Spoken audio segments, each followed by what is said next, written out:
Hi, everybody. We are live ahead of qualifying for the Brazilian Grand Prix in the final sprint race of the season. Rob, it feels like every time we have a sprint race, lineup selection becomes more and more hectic. Yeah, another great deadline stream to kick off for the next 60 minutes. Looking forward to it and chatting with all you guys on YouTube. Limitless weekend. I think it's our third in the last four races we've had. So lots to get into. A lot of people on Limitless this week, extra DRS. So lots of talking points. Obviously, practice was a bit of a dog's breakfast. So lots of kind of variables there. It's going to be a fun one. For sure. And for anyone who's joining us for the first time, let's just recap some of the ground rules. If you'd like to ask us a question, feel free to put it in the chat here in YouTube. If you want us to review your whole lineup, I recommend you take a picture of that lineup, head over to the FanAmp app, check out the Fantasy Formula base and drop a picture there. And then our producer will put it into a slide deck and we'll review it right here on the air. And while you're there, feel free to answer the question for our contest this week, which is which constructor is going to score more fantasy points this weekend in Brazil, Ferrari or Mercedes? And this time last week, the poll shifted pretty wildly over the course of the hour. So I think our viewers have the chance to really move the needle over the next 45 minutes. Do you want to get straight into practice results now? And then we can, as we go through, address some of the chat questions, lineup dilemmas. And then for those of you who aren't already aware or caught the note I posted on Twitter, we're going to have a special guest joining us midway through the show to, I guess, pull apart all the key upgrades, track kind of characteristics, all that interesting stuff about the weekend. But do you want to take us away with practice results, Adam? Sure. I watched free practice one pretty intently, and it was very hard to get anything out of it. You had a lot of your top runners on high fuel and hard tires for the entirety of the session. That's why you had Red Bull at the very bottom of the table. Then for McLaren, there was Lando and Piastri. One of them was on softs, one on mediums. They were flying on a hot lap, and then they both aborted about half to three quarters of the way through that lap. No issues with the car, no issues with the lap. I think they were just happy with what they saw and wanted to preserve their tires. So it was a very strange series of events for those two teams. Meanwhile, Ferrari had no problem slapping the soft tires on, and they went 1 and 2 in the table here. So it was a tale of two free practice sessions for these teams. Yeah, definitely. I mean, for me personally, I thought that with only one practice session, as is usually the case on these sprint weekends, that we don't get a lot of data points to utilize for our team selections. And so I was keeping that in mind heading into FP1, because I knew if I decided to knee jerk any of the guys in and out of my team based on 1 hour's worth of practice, it may well not spell the best of weekends for me fantasy wise. But Ferrari obviously really encouraging. As you said, they got in some time on the soft tire, and George Russell as well rounded out the top three. So all guys that for a limitless team, for instance, are I think going to factor into the conversation. But I think for me, would have liked to have seen. Lewis obviously that time he posted in P12, that was on the medium tire. He's going to be on my radar for this week, as he is for a number of others. I just wonder if that's enough. Seeing him down there, enough confidence for people to want to bring him in, but I'm probably going to look past that and get him into my team regardless. It's the same feeling I have too. And the only other thing I would note on the top 10 from free practice is I would totally discount the Haas appearance in the top 10 here. They had no problem fitting the softs and going as fast as they could, but Magnussen basically has an entire new chassis after the incident last week. Hulkenberg had an interesting hour. He had that collision with Norris. I don't know if there was any review after the session if he was found at fault for causing an incident. We'll have to keep an eye out to see if there's any racing penalties for the rest of the weekend that'll be applied to him for that.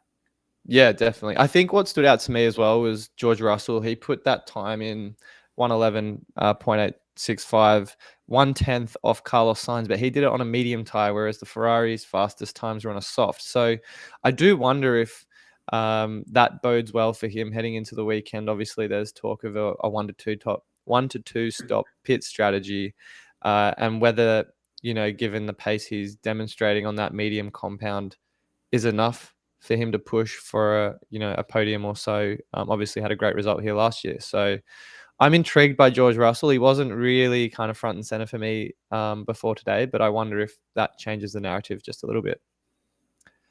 There's a lot to like about Mercedes this weekend. You mentioned Russell winning this race last year. Lewis won his first driver's title at this track, and at the time was the youngest driver to ever win the title in Brazil. And he's on 2 straight driver of the day wins as well as Hamilton. He won the race in 2021. And despite Russell getting his first Grand Prix win last year, Lewis got driver of the day because he had a pretty miraculous comeback after some contact with Verstappen earlier in the race. So Lewis is much beloved here. George has some recent strong history. The Mercedes car plays well in these conditions. They tend to run a higher downforce configuration, and because there's still some altitude, not quite as much as Mexico, it's quite forgiving and allows the cars to bring heavier downforce setups and still run pretty fast. Yeah, definitely. I've been very high on Mercedes at this circuit all season, and historically, so as you say, the numbers don't lie. I think most interestingly, I saw a statistic. I can't remember if it was you or someone else I saw on Twitter earlier this morning around whoever's got, is it pole position at Hungary ends up winning the Brazilian Grand Prix. Did I get that right? I'm pulling it up. I'm going to pull it up on my screen now so I don't get this wrong. Yes, the Hungary pole for the last 5 years has gone on to win in Brazil. So it was Vettel in 17, Hamilton in 18, Verstappen in 19, Hamilton in 21, and Russell in 2022. Hamilton took pole in Hungary this year. So will this really weird conversion between Hungary poles and Brazil wins continue? Yeah, I wonder. It's obviously a great omen, but it is also, I'd love to know who's actually digging up this kind of information to find the correlation between a pole position in Europe versus a race result in South America. But notwithstanding, pretty interesting omen. I think, as I said before, it's Hamilton that's almost likely going to make his way into my team this week. But as far as the rest of the teams concerned, not quite sure. Should we take a quick look at the chat? I know we've got our very special guest joining us in 10 minutes, and we've also probably got some time for some lineup questions. So yeah, let's fly through it. A lot of folks asking about Limitless. I'll give you my first stab, and Rob, I want to hear if you think any differently. For me, let's go with the top options for a Limitless team. Verstappen, Hamilton, both studs at this track, looking really good in the last few races. Russell, because of his history at this track, I think he'd be the good number 5 driver in this Limitless scenario. Leclerc as the number 3 driver. And then either Sainz or Lando, depending on how you're feeling. If you think Ferrari could take an engine penalty, maybe you lead towards Sainz. If you like how steady Lando's been with his back-to-back 40-point weeks, feel free to add him too. I think those are both equally strong options. For the constructors, I still wouldn't move away from Red Bull. As long as Checo finishes all of the events this weekend, Max by himself can make them a top 2 constructor. And then as your number 2 constructor, I would flip a coin between McLaren, Mercedes, and Ferrari, depending on which angle of this you want to look at. Ferrari are both consistently strong at this track as well. We've talked about the history of both Mercedes drivers at this course, and it doesn't get any more solid than McLaren over the last 6 or 7 races. So also when you look at the rider simulation pre FP1, they were looking really, really similar between those 3 constructors. So lots of good options there. Yeah, I'll just bring up riders simulations on F1 Fantasy Tools on the screen here for you guys watching to take a look at who the highest projected point scorers this weekend are. But I think in terms of the Limitless team, you talked about all great options to think about. I think, I'll just kind of reiterate Verstappen, Hamilton, absolute guarantees on the team sheet. I think Norris, I still won't really look past him. I think that consistency, the McLaren at circuits that we've probably been a little bit more pessimistic on in recent times, they've actually performed quite well at. So I expect that there was maybe a little bit of sandbagging in that free practice session that had them all the way down. Obviously, they didn't get that run in on that soft tire either, so probably not representative of what they're capable of. I think, you mentioned Ferrari, they look great. I think all very good differential assets. Russell too. I think for me, Perez, it's hard. Obviously, a lot of people are moving away from him this week, understandably so, because of his result in Mexico. And I think that's probably going to be enough for people to not want to chance their hand with him this week, whether it's a limitless or a non-limitless team. But he does come off as a very handy differential. There'll be very few people inside the top 5,000, the top 10,000 running Sergio Perez. So I wonder if Red Bull do look competitive. We say it every week, and I know I'm not going to fall into the trap of owning him myself, but if you do want to be a little bit spicy, there are people in your mini leagues that aren't running him. He could be a handsome differential. I think for, as you say, for the constructors, Red Bull, absolutely, because of Max alone. Ferrari, Mercedes are probably my next two favorites. I don't mean, I'm not writing off McLaren, but I think if you're using Limitless for a lot of teams in the top 10,000 that aren't going to be on Limitless, the majority will have that Red Bull McLaren combination. So that's why Mercedes and Ferrari appeal to me a little bit more in that respect. If we just quickly scroll down to the constructors, I'm surprised that McLaren are, the second highest scoring constructor this weekend. But again, I guess we don't have a lot of data from free practice to go off there. And I think just in that one answer, Rob, you answered a few things in the chat.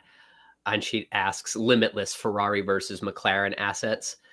McLaren, you can see in this rider simulation, are a little bit higher than Ferrari, but not much. It's not enough that you would beat yourself up if you picked one over the other. Mm. Both Leclerc and Sainz have strong histories at this track. Ferrari number 2 in the early simulations at the beginning of the week. So nothing wrong with picking one or the other. I think it really comes down to whether or not you want to diversify your team. And if there's a freak DNF or collision somewhere, you'd be hedging your bets versus if you want to go all in on one team with a higher ceiling but a lower floor. And Mark asks, what's the best risky lineup if I've got nothing to lose? Doesn't get any riskier than Perez these days. The ceiling is quite high for him. He could finish on the podium here and he's in the fastest car. But also you can see from Mexico and some of his other struggles, just even in qualifying earlier this year, he could bounce out relatively quickly. Cool. Okay, I think that's covered. Yeah, I tried to cover as many questions in one answer as possible. So hopefully we've got through quite a few. Why don't we quickly take a look at a few lineups, and then I'm obviously diverted between two screens. We can take a look at a few lineups, and then we'll get our special guest of the show in to review the race weekend. Let's do it.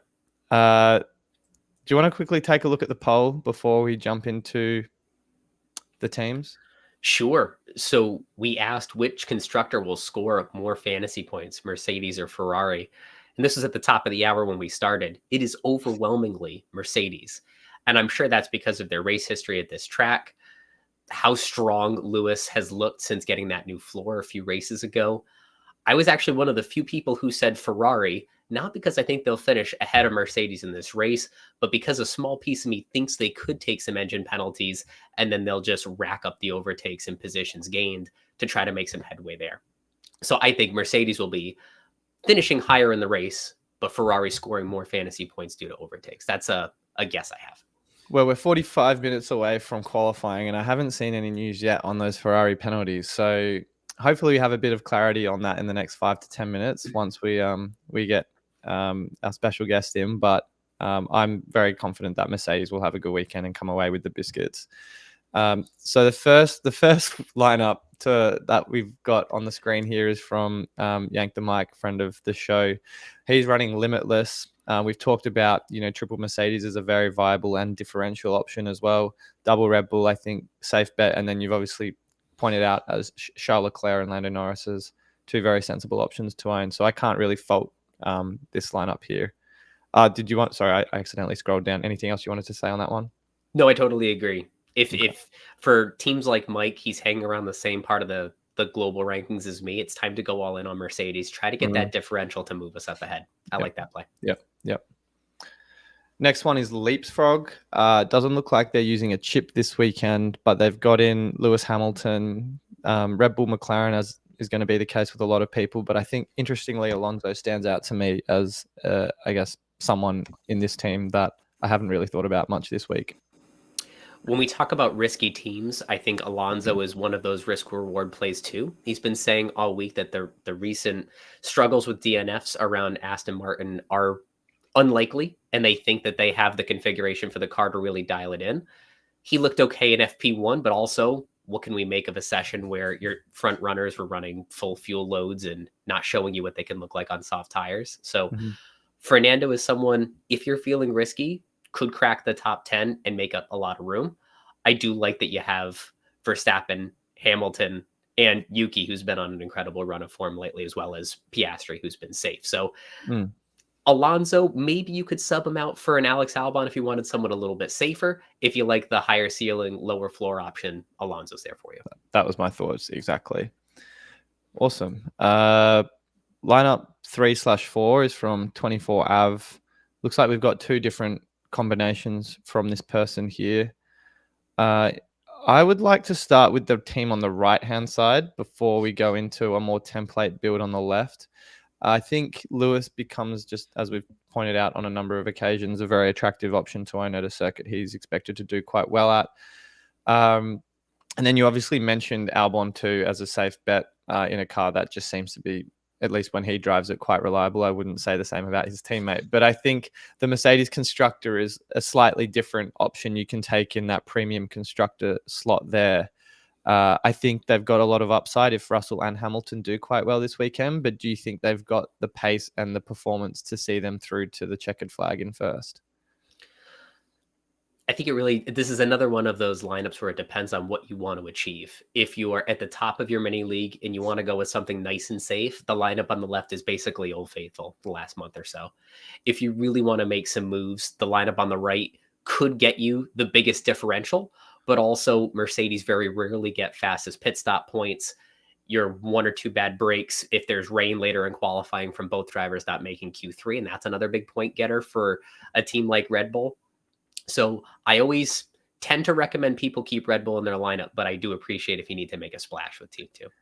I think Team 2 as well, what I particularly like about it, and there's been a few people in the chat asking about autopilot, is that you've got three drivers in Verstappen, Hamilton, and Lando Norris that are all going to be within the top 3 to 5 point scorers for fantasy just about every weekend at the moment, assuming no DNFs, of course. And I think if you're trying to use that chip before season's end, this is a great opportunity to do it at a circuit where Lewis is expected to do well. Max has obviously won there, and then Lando's on the back of 3 40-point performances in a row. So, you know, you're essentially hedging your bets to a certain extent if you want to, if you're worried that Mercedes, for instance, has a blockbuster weekend at Brazil. Absolutely. And Lando proved it last week. Verstappen can be beaten in the fantasy game by someone who makes up a lot of positions in the race, or gets fastest lap, or gets driver of the day. And so I think between Lewis and Lando, you have two great options to try to steal some of those points. Cool. All right, let's do one more, and then we can bring in our featured guest. All right. So this is another triple Red Bull build as part of a limitless team. So basically, we're taking the chance on Perez here. I would probably put Charles in instead of Perez if you want the safest lineup. Perez does have top 3 potential if he can stitch it all together, but it's been a very long time since we've said that. It's been at least 7 or 8 races since he's qualified on the top 2 rows. So he would really need to pull out something that we haven't seen since the summer for him to really deliver you value there. 100%. I wonder if the team name minister of what I could guess might be defense has anything to do with Perez in this team. But I do think that if you're maybe chasing up ground, then, or trying to chase ground, I mean, in the rankings, then I would suggest a Ferrari option, as you pointed out. But I think otherwise I can't really point any holes in this team. Perez is the only variable, but if you're confident he can get to the end and do well, then I think this team could also score very, very highly. All right, well, I might pass over to producer Greg to bring in our next guest, because I'm not going to do Terry, our friend, enough credit, but Terry is our technical correspondent from F1 Coffee Corner. Terry, do you want to quickly introduce yourself to the viewers, tell us a little bit about you, and then maybe we can dive into some of the news and headlines making waves at Brazil? Yeah, so for those who don't know, I'm Terry, F1 Coffee Corner, and I bring everyone the latest up-to-date news in the paddock. So anything that's going on in the world of Formula One. My fancy Formula One team may not be as good as my news, unfortunately. So don't quote me on who to pick fantasy Formula One wise, but I can certainly bring you exactly what's going on in the paddock around who's doing what sort of strategy is going on, and what we can expect from this weekend after a very interesting free practice one, that's for sure. Terry, I'm really excited to have you on because Rob and I do the best we can to translate what we hear about as far as upgrades, tire strategy, some of the unique attributes of the track, and try to translate that into how we project the drivers will perform in the fantasy game. But I feel like you're so much more connected with what that technical change really means for these cars. I'm really excited to see what you can bring to some of our lineup decisions, because I'm still in between a few myself. Let's get into maybe this track. So Brazil is known to be at some altitude, not as much compared to Mexico, but there is still some sense that if you bring a higher downforce setup, the air's a little bit thinner, and it's forgiving to some of these teams like a Mercedes or an Aston Martin that tend to run higher downforce configurations. Are there any teams going into this weekend that have a built-in advantage because of that altitude? I wouldn't say a built-in advantage. I'd say Red Bull will probably be able to run with the most maximum downforce without losing performance, as we've probably seen so far. But I think most of the top teams are running with this really high downforce setup to get around. So the cooling's not as important around Brazil as what it was in Mexico.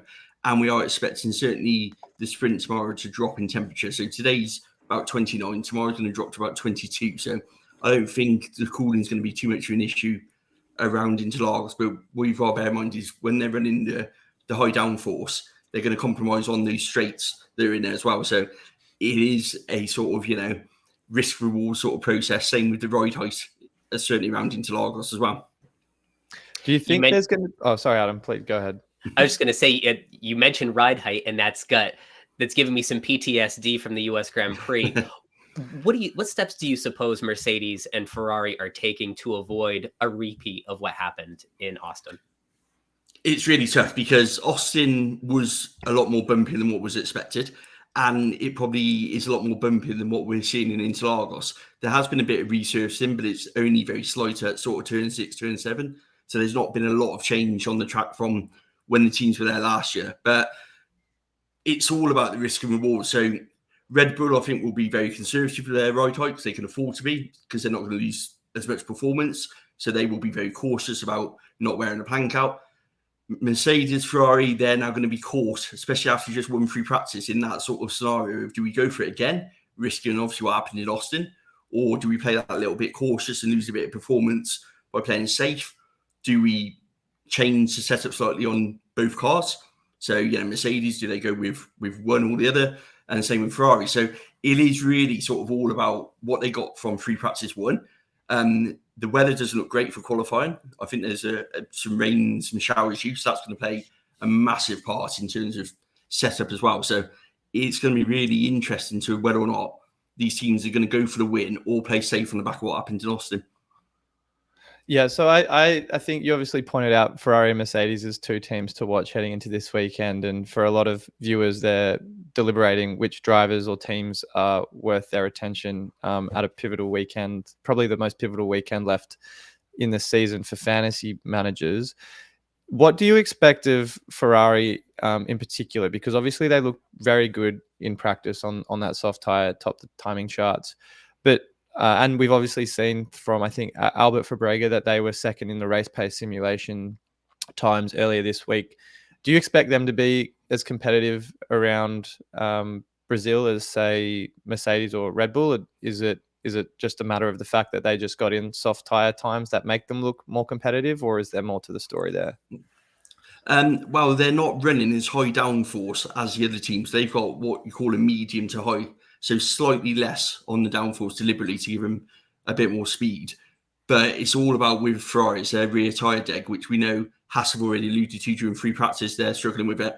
So I expect them to do well in qualifying. I expect them to probably have a good sprint performance, but I think race pace might be where they suffer with the tyres and the strategy that side. So I think they're going to have a good Saturday and a good qualifying, but I think race pace, they might get caught out by certainly Mercedes and maybe even McLaren as well.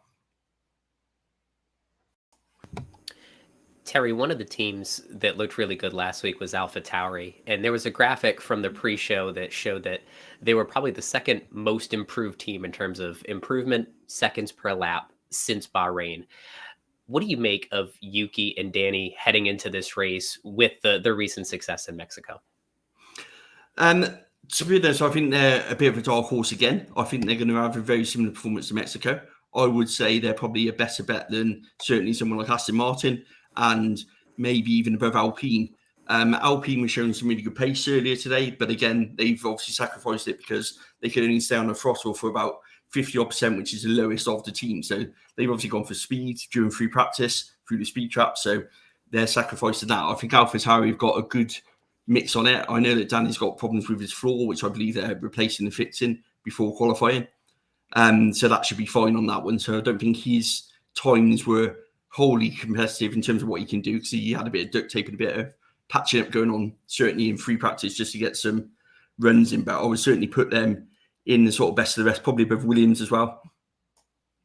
I mean, that's a great point, because obviously Daniel had such a great qualifying last weekend, and for a lot of people who piled in on him were handsomely rewarded, if not Yuki Tsunoda as well. But I think in terms of, I guess, tyre usage and tyre strategy for this weekend, we saw a lot of teams not even really use much of the soft compound in practice.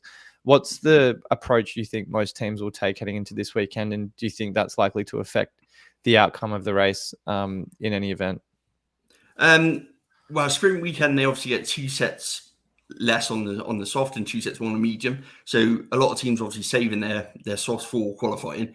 And the really interesting things, we saw a lot of stints on the hard tyres. One, that's probably a lot of teams just getting them out the way, just to get the data. But if you look at the race strategy last year, it was more, the race itself was a 2-stop for virtually all of the teams, and hardly anyone used the hard tyres. It was a soft, medium, sort of soft strategy all the way through. So it's going to be really interesting to see if the hard tyre actually gets anywhere going into Sunday this year, whereas last year it didn't, and it is the same compound as what we had last year. So it's going to be really interesting to see whether or not teams have just banked their tyres, which I'm suspecting they have, ready for qualifying. And especially if we get rain, that opens up the intermediates. So again, you've got a tyre saving that way. Mm-hmm. But I'm still expecting the hard tyre not to be used as much during the race. So even that soft medium one. Terry, earlier today, we heard that Ferrari took some new exhausts, and I'm not familiar with what that could do to performance. Certainly it's within the allotment, so there's no penalty yet. Do you think that's Ferrari staving off a potential engine penalty? And do you see any potential performance gains from the exhaust that they took earlier this weekend? The exhaust will allow them to just run more at the maximum that the engine can deliver them. So there's a logical reason to take them. Like, I think they've taken 7, you allowed 8, so they're still well within the allocation. I think qualifying, we'll see whether or not somebody wants to take an engine penalty, depending on if someone has a poor qualifying, is out of position. No one's going to take one after this weekend if they can help it, because obviously we've got Vegas next, which no one knows the track, and then we're into Abu Dhabi anyway, so we're right at the end. But if you look at all of the drivers, they're virtually all on the top of their allocation now. So they're all literally, the next one invokes a penalty if they've not taken one already. So if anyone does take one, it is going to be that, but we're not hearing that anybody needs one. Kevin Magnussen's car was fully fixed with parts that he had in the pool as well. Checo's, they checked his over, they're using parts from the pool, so there's no penalties at the moment for those. But like I said, that might all change with a qualifying performance where, yeah, if someone's out position towards the back, and actually a new engine might help them, especially with the long straights of Vegas that are coming up. I guess it's a very different sprint format to what we had, 2 years ago, was it? Where Lewis obviously took that big grid penalty in the sprint, then made up 15 positions, took another 5, I think it was, for the Grand Prix, and then ended up winning the race 2021. Yeah. So I feel like there's not quite the same flexibility that teams might be able to have on a weekend like the sprints now, where you don't have that ability to take multiple penalties over multiple sessions and make your way up the field like we saw from a couple of years ago. But outside of Ferrari, do you think, with obviously only 3 races left, on the calendar that there isn't, or that there is any likelihood of any other teams taking penalties in that sense? Or is it just because they've increased the number of components this season that we're just seeing much less of it in this year? It's a double. It's the increase in components and the increase in reliability. So we know we're in this engine freeze. We're now, a few years into it. So the only thing they can improve is the reliability of the engine. So what we are seeing now is these cars they've become pretty much bulletproof in terms of the engines where they can. So from that point of view, we're not seeing the penalties, and we know they increased the allocation with 24 races. Obviously, we lost Imola as well, so actually we're back down to 23, but there was no change to the allocation. So actually, all of the teams effectively have saved a race in terms of their wear on their engines and their cars and their parts as well, which is going to play a big difference in it. But I think now if anyone takes one, it will be because they've got to, for a reason. But a lot of the teams are reusing the pools rather than taking an engine penalty this year as well. That's something which we're seeing a lot more of, and introducing one just to add it into the pool so they can take it at a later date. Terry, I want to touch base with you on some of the rumors that were kicking around earlier this week around Fernando Alonso. The rumor mill was really hot at the beginning of the week. It's cooled off coming up into yesterday, where Fernando says that he's going to get some retribution to whoever was spreading that rumor around the paddock. And then Albert Fabregas, who definitely started cooking up the hot stove, put out an apology on X earlier today. What's the latest you're hearing about this, and have those rumors completely cooled off? In terms of drivers, it seems to have pretty much cooled off. I think we're pretty much locked in for next season now. I know there's a lot of talk still over obviously Checo's performance and Checo. I think Red Bull will wait to the end of the season, see where he pays out in terms of the championship, make a decision on it all then. But I think in terms of the other drivers, I'm pretty sure that we're going to get Logan Sargent being confirmed as well for Williams, especially with the news yesterday of Felipe Drugovich being signed back to Aston Martin for another season as a reserve driver. So the doors are pretty shut on Williams options as well. So I think in terms of drivers, that side of thing, there was a bit of talk that Audi were going to pull out, but Sauber have been quick to put a statement out today to say that's not true at all, and they're fully focused on it. They've got a new CEO, Audi has, so that's where that sort of rumour originated from. The only one I came up with, which I put on my channel, was more that it's driven more around Formula One actually potentially being looked at as a sale to obviously the Saudi Arabian group. That's probably the one thing I can think of which would have caused such a storm as Albert to put out that original tweet. I don't think he expected it to go as viral as it did. I see he's turned his comments off now on all of his tweets and everything else. So, but interestingly, he's not actually clarified what that tweet was, which is quite surprising. I was kind of expecting a bit of clarification going into this weekend, especially after what Fernando said, to actually clarify what he meant by it. And we've not had that yet, which still leaves it open to the interpretation of what it could have been. I think given we had quite an uneventful, silly season in the mid-season break, it's made for a very entertaining, end of season on, I guess, the driver carousel. But do you expect that we could see some major changes in the driver market next year? I know a number of drivers are off contract, and there's nothing quite as fun for me as speculating who could end up at what team. But do you have any hunches or points of view on particular drivers that could make a surprise move to a new team? Not at the moment, but I think next season, even the drivers are clearly playing into this drivers market for next year. So a lot of them have only signed 1 year extensions. There's a lot of people, and I think there's going to take one move, a bit like we saw when Seb retired, that sort of knock-on effect that it's only going to take one driver to set it all off. But if you think, I think there's something like 14 potentially seats are available next summer in terms of the driver market. So as we get towards the middle of next season, I'm fully expecting a complete silly season.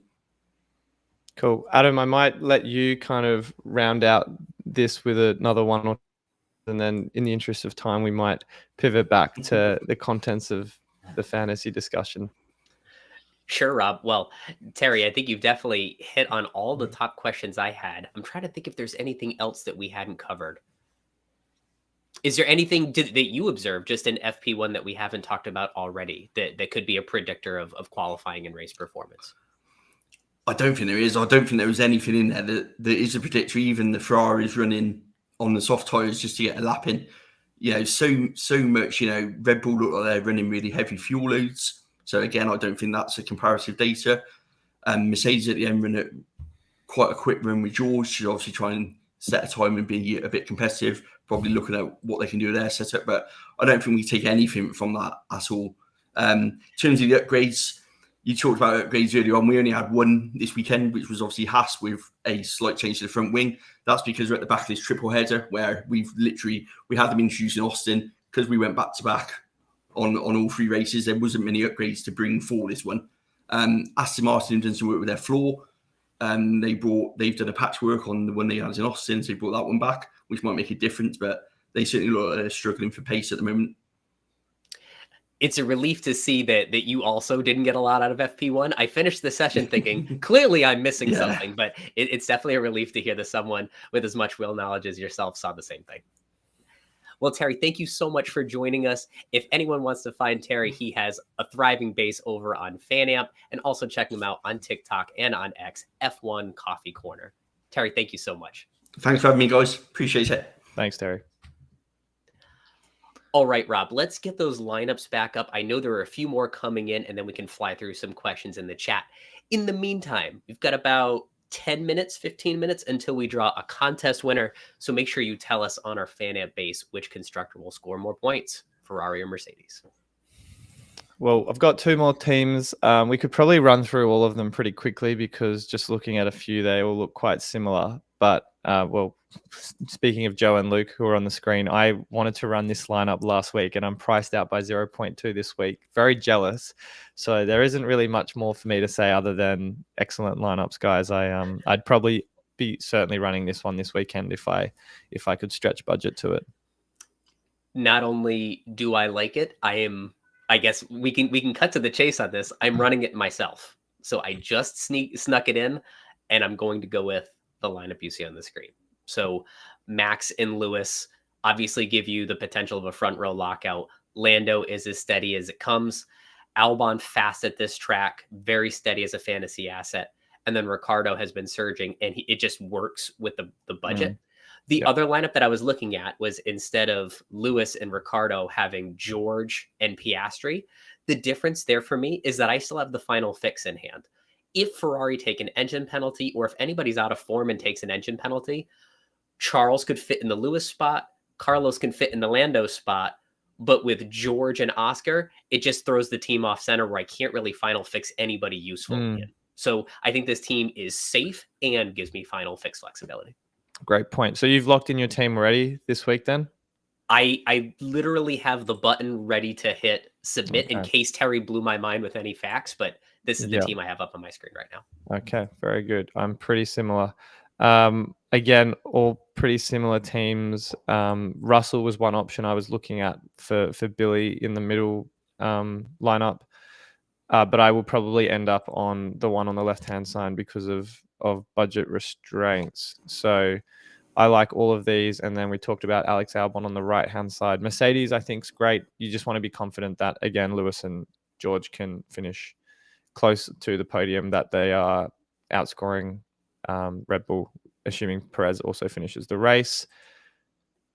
Again, much the same for B. I think we can unanimously agree that's a very good lineup. Then Matt Stam, what's your take on these guys here? So it looks like some of the differences here, double Mercedes on the left. It depends on how all in you think we can go on Mercedes. If you think the double podium is their upside, I don't mind running the double budget driver, considering it's the 2 hottest budget drivers on the grid. AlphaTauri now the 5th fastest constructor and just nibbling at the edge of points every week. So definitely a good lineup on the left. On the right, Sainz, Russell, Piastri. Basically, that's if you want to spread out some of your luck. If you think maybe Mercedes has it, maybe they don't. Sainz has 2 podiums here over the last 3 years. Piastri's been steady as well. So I would be happy with either of those. It depends on, do you want to spread out some of that luck between the teams in case one team has it and one doesn't? Or do we want to go all on a Mercedes and take that big swing? Yep, true. I think Mercedes, very viable option. Just go with your gut. I think if you feel strongly that Mercedes are going to do well, then you should absolutely pull trigger. But I and Adam will both be on that Red Bull constructor this weekend, and Lewis as well, by the sound of things. And then Luke, I think, is this an updated lineup from before? It might be. Lewis versus Lando. Yeah, it looks like it. It's George versus Lando, but essentially the same team. So for me, I think this is a final fix option I can't afford. So Luke with a little bit more budget might be thinking, okay, I saw a little bit out of Russell in free practice. Maybe he leans in ahead. I would probably go with the more consistent driver in Lando, but I certainly wouldn't fault you for putting Russell in after winning this race last year and looking fine up until now. Yeah, I would have loved to have seen even just one lap from the McLarens on that soft tire if we do see a two-stopper. So again, all safe bets. I haven't really been too many surprises in a lot of these lineups. I feel like everyone watching now is very much clued into who the meta assets are and who, such as like Bottas, Magnussen, Ocon, for instance, are ones to avoid. So really liking how we're all on a pretty similar wavelength. We'll go down to the poll. We've also got to do our spinning of the wheel later for our giveaway, and I'll need to lock in my lineup as well in the meantime. So I would I might do that while you go through the chat. But 90% Mercedes, 10% Ferrari for who's going to score the more fantasy points. I think, as we talked about earlier, it's looking like that, or at least I think it's looking like that. But I know you said before, if Ferrari take grid penalties, which do look rather unlikely at the moment, that they could ultimately score more. That might have been one of those hot takes that blows up on me, but I will go down with the ship and my 10% brethren on that one. So just running through some questions in the chat, Sainz or Leclerc? I think so. It depends on what that extra budget will open you up for with Sainz. Sainz, like I mentioned a moment ago, has 2 podiums here.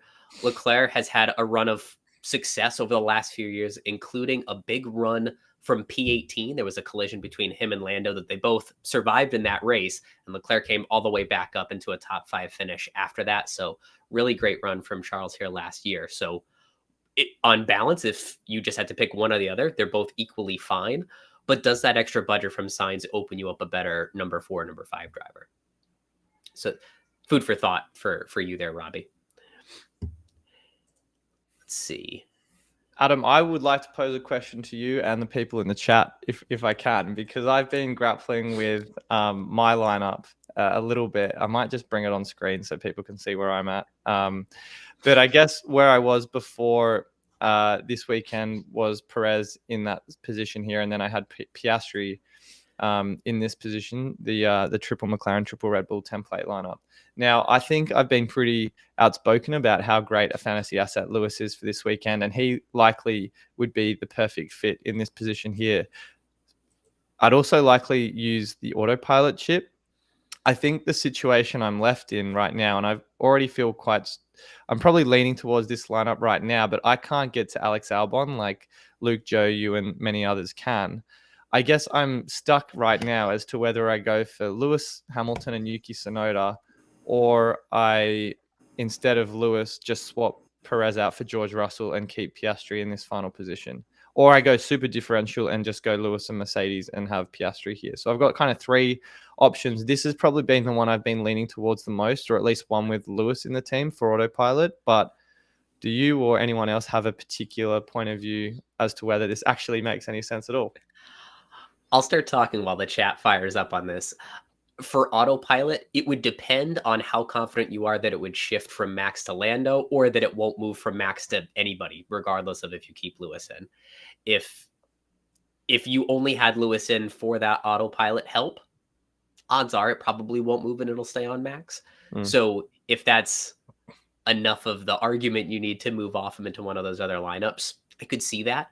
I'd be perfectly happy with this one. You would just need to bank on at least one AlphaTauri driver moving up the grid a bit like Daniel and Yuki did last week.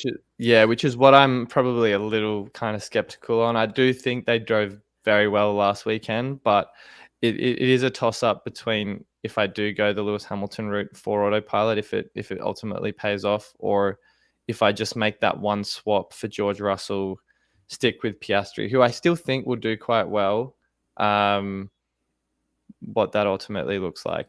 I think the race pace for AlphaTauri is going to be quite competitive, but is Lewis and Tsunoda going to outscore Piastri and George Russell? The more I think about it, the probably less likely I think it's a possibility of happening. That's true. And I was grappling with this similar question myself. I only rolled with the Lewis and Daniel option because then it allows me to use the final fix to move things out. In your case, if you're just looking to maximize points, try to get some of that risk out of the bottom of your lineup, it's a perfectly good play too. Yeah.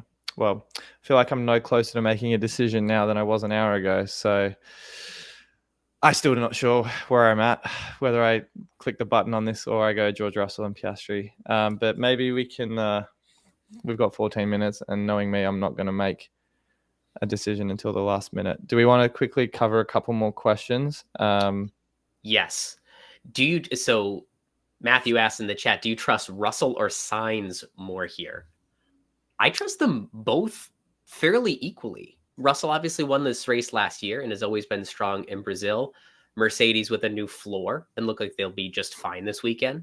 Sainz with multiple podiums here, strong run of form the last few weeks, and taking a new exhaust to hopefully be on full throttle a little bit more, as we heard from Terry a little while ago. So really, it's just a matter of, does that budget differential between Russell and Sainz open you up anything if you put him there? Yep. Our producer is cheering you on in the chat to press the button. Hopefully he won't press it with 2 empty slots still on his team. No. Oh, God. This is probably the first weekend where I'm actually in a while where, I think we've had dilemmas, the last few races or so, but like there's 2 lineups I'm essentially kind of unsure on. Whereas usually it comes down to just one driver, but because of budget constraints, I'm in a bit of a situation. Yeah, for sure. A couple other things in the chat. Andrew asked, Ricardo or Hulk? I would say Ricardo because AlphaTauri, like we mentioned a little while ago, they're the 5th fastest constructor. Haas still struggling to get some of their upgrades to work. We've also been unplugged for the last hour, but I can't tell if Hulk received a reprimand or any sporting penalties for the contact with Lando in FP1.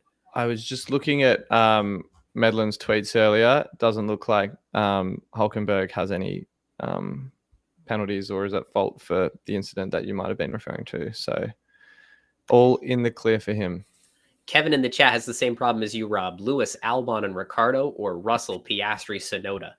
Kevin, if you have final fix, I would do Lewis, Albon, Ricardo like I did. That way that opens up Leclerc for Lewis or Sainz for, you probably have Lando in your lineup too. One of those moves if Ferrari takes an engine penalty and they're out of form in qualifying.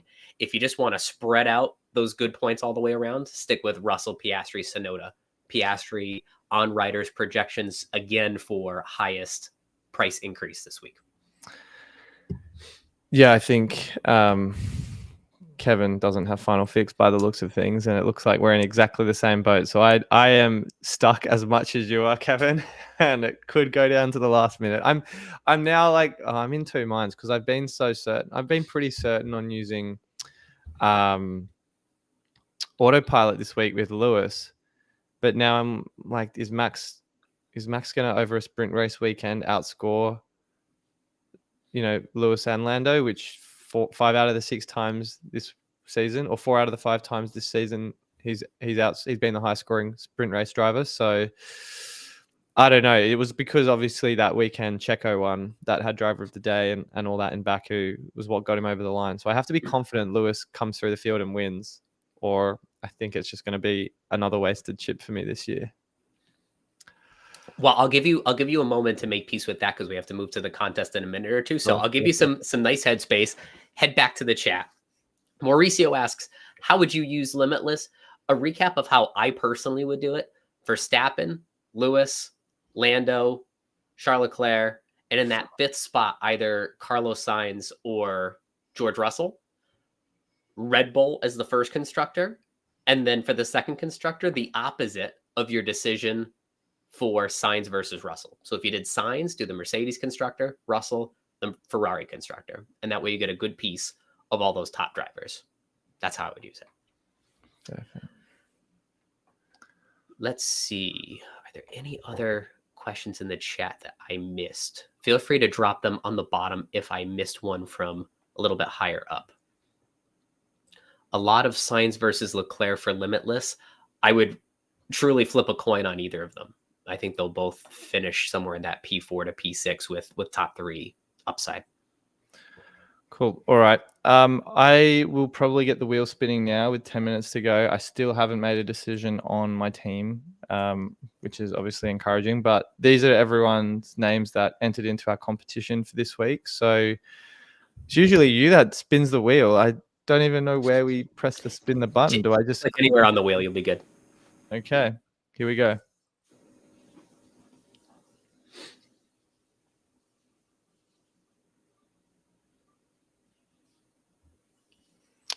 All right. Congratulations to Rishi Sagruti. I hope I've pronounced that name right, but that's the this week's winner for our 5th Geek Arms giveaway. So congratulations. Wonderful. Congratulations to our winner, and please be gentle with your team name, especially if it's me. Going through, we got still a lot of questions in the chat, so I'll just keep firing them away. Hakan, welcome back. You ask, what about Albon? I have him in my lineup. Right now, we have Luke in the chat who shared one of his lineups earlier. They all have Albon in it. He's one of the top players in the global ranks at this moment. So we're both pretty optimistic about Alex this week.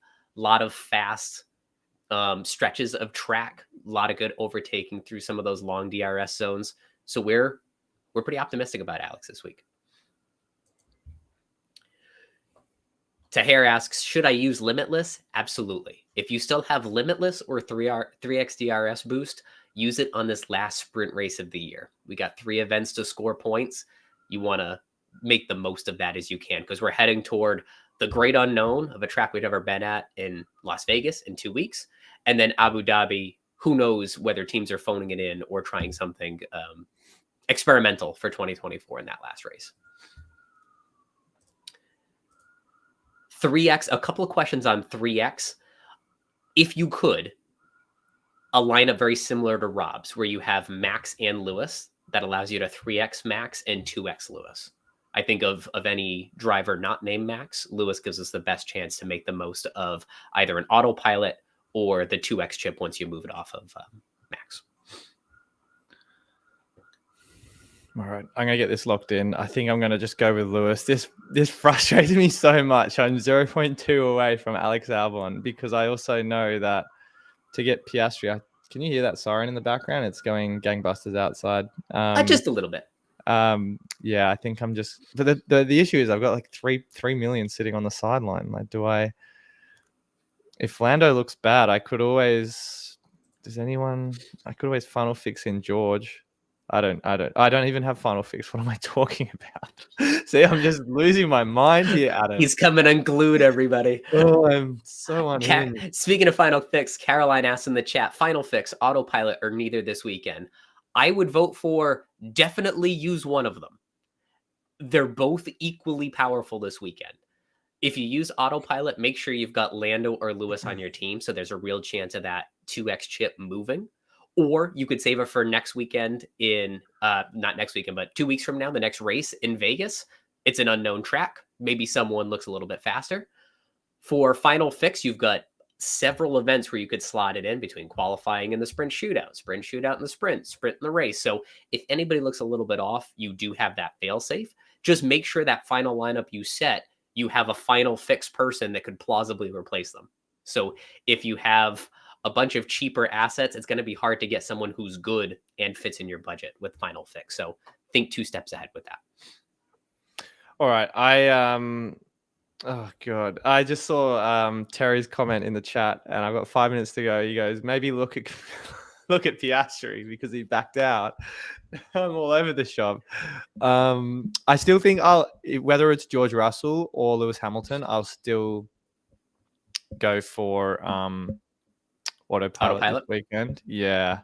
And I like it for you because Piastri, if he finishes top 10, I think the price increase will hit him pretty heavily. And that could, you said you're this close from achieving a few lineups, and maybe this will be less stressful for you. Yeah, perhaps. Yeah. Okay. All right. I'm going to lock it in. This is probably the first lineup this season where I've been toying with the team until 5 minutes before the deadline, but obviously Lock don't it in wanna- before you're stuck with your Mexico lineup. Exactly. Yeah, exactly right. You run George Perez back again, we're going to have a shoey during the race. And let's throw on autopilot for good measure as well. Just dude, is it worth it? Probably not. I feel like Max, I could use it at Vegas instead. Because I still think Max is going to outscore George. Yeah. Shy of George or Lando coming way up the field, I think maybe saving it. I'm going to leave it. Yep. And then obviously I've got limits on my team too, which is an absolute mess. So we won't talk about that. But I will stop sharing. I think that is it for this week. Couple questions left in the chat that I just want to hit before we go.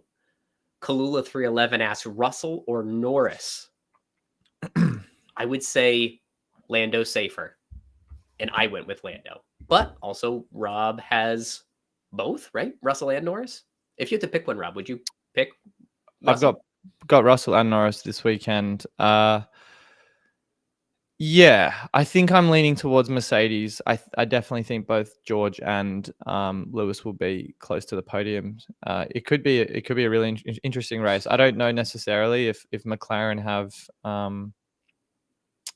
got the same race pace. They weren't looking great in the simulations comparatively, but you know, I think you're kind of splitting hairs at this point, aren't we? Yes. And Kevin asks, K-Mag or Ricardo as a budget driver? I think the price difference between K-Mag and Ricardo is pretty significant. So if you pick Ricardo, you might be able to upgrade someone somewhere else. Ricardo's in the faster car, but this is a high overtake track, and K-Mag's really good at the overtakes. It depends if you want a bigger differential there. If you think K-Mag in a new chassis, a high overtake guy and a high overtake circuit could make some moves, maybe K-Mag, but I have Ricardo in my lineup and I find him a bit safer this weekend. Cool. All right. Well, that brings us to just about the end of our stream. I'm going to get my team posted on Twitter, but are there any closing remarks, Adam, you want to make before we wrap things up? No, thank you all so much for joining here. It's been a pleasure with another exciting lineup lock deadline stream. I want to thank Terry again for joining us. We're going to be doing one of these in the middle of the night Eastern time for Vegas, and we'll be posting the time for that shortly. So anybody that wants to attend can plan ahead. Thank you all and enjoy the race this weekend. Good luck, everyone.